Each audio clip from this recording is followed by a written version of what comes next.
Toastmasters and guests. This speech is a pathway speech, but it's still a speech about something. In this case, it's about, I can't just stand up here and do these gestures, I won't make. So it's confusing for me a little. Do I play this to Jay, who's my evaluator, or do I go about what I really want to give a speech about, which is, I go to this university called Senior University, and you have to be over 55 to participate, and they have 350 members, and generally in a class there's somewhere between 80 and 100 people. So, very much like the previous speaker, my thoughts in coming into this Toastmasters world was to speak in front of a big crowd. But I've never really gotten beyond the 20 or 25 that are here. So anyway, I went to the curriculum meeting of this school, of the college, and when I tried to duck out of the meeting about halfway through, one of the members said, "Hey, where are you going? Why are you here?" You know, I said, I'm leaving, why are you here? You must have something on your mind. I said, well, no, I don't. I just wanted to see how you guys chose your classes. They said, well, I can tell you've got something on your mind. Anyway, they forced it out of me. And they got me to hand in a syllabus on giving a course, which I am doing now this winter. So I will have 80 to 100 people. All right. And I'm giving a course on American writers and a comparison of two writers in each time slot for 2 months weekly. So it's very interesting. My first two are Hemingway and Melville. Oh. And many people say to me, oh, how could you possibly lock those two in? They got different centuries, different lifestyles, different approaches to things. Well, I'm going to find a way to do it. And the next two are Fitzgerald and a guy named Edmund Wilson, who was a classmate of his at college, and the two of them helped each other in their careers as they went along. And Edmund Wilson was a famous critic, an essayist.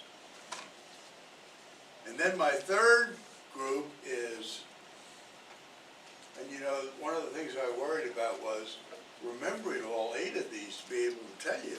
So I'm picking up right here. Here we go. Steinbeck and Upton Sinclair. Now they both wrote about problems of labor getting overworked in various difficult conditions and the trouble it got them into. And then my fourth one is another guy named Sinclair and John Updike, Sinclair Lewis. They both wrote about small towns and conformity and taking a completely different approach to it, which I think I'm going to be able to make pretty interesting. In fact, I may close it out by saying, well, do you realize that in one case the hero was Babbitt, Sinclair Lewis, and in the other case the hero was Rabbit. Rabbit were ducks. Are you with me? Yeah. Then we switch over to a couple of poets, Thoreau and Emily Dickinson. I don't want to bore you too much about them. And T.S. Eliot and E.E. Cummings. I'm going to have some fun with the poets, so they don't sound like fun going in. Then I'm going to hit them under the belt with Nathaniel Hawthorne and Faulkner. Oh, wow. I mean, those two, you know, are just, wow, tigers in a cage. And finally, we'll end up with Edgar Allan Poe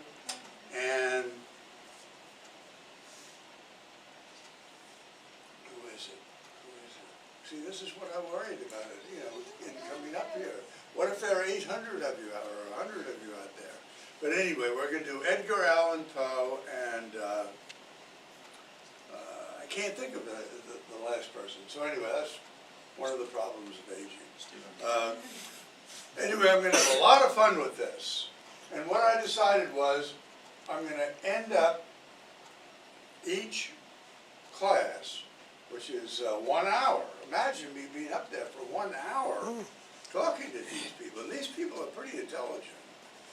I sat between a couple of them at lunch the other day, and this guy on the left of me, his father went to Harvard, and the guy on the right of me, his daughter just got out of Harvard. I mean, you're talking about, I don't know where those two guys did, but you're talking about some educated types. So I'm not going to be able to pull the wool over their eyes. I'm going to close up with a question. I'm going to try to close up each class with a question. Ponder this. In the case of Hemingway and Milton, let's just say. Ponder this. How did two of America's greatest writers, now I'm supposed to do some gestures for Jay, are you watching?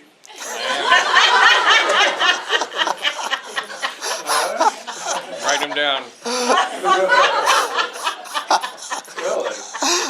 Ponder this. Two of America's great, when he set his chief characters out to have their ultimate challenge, why did they choose the challenge to be a fish? Moby Dick, the great whale, and in The Old Man in the Sea, the huge marlin. Hand in your papers later. Thank you.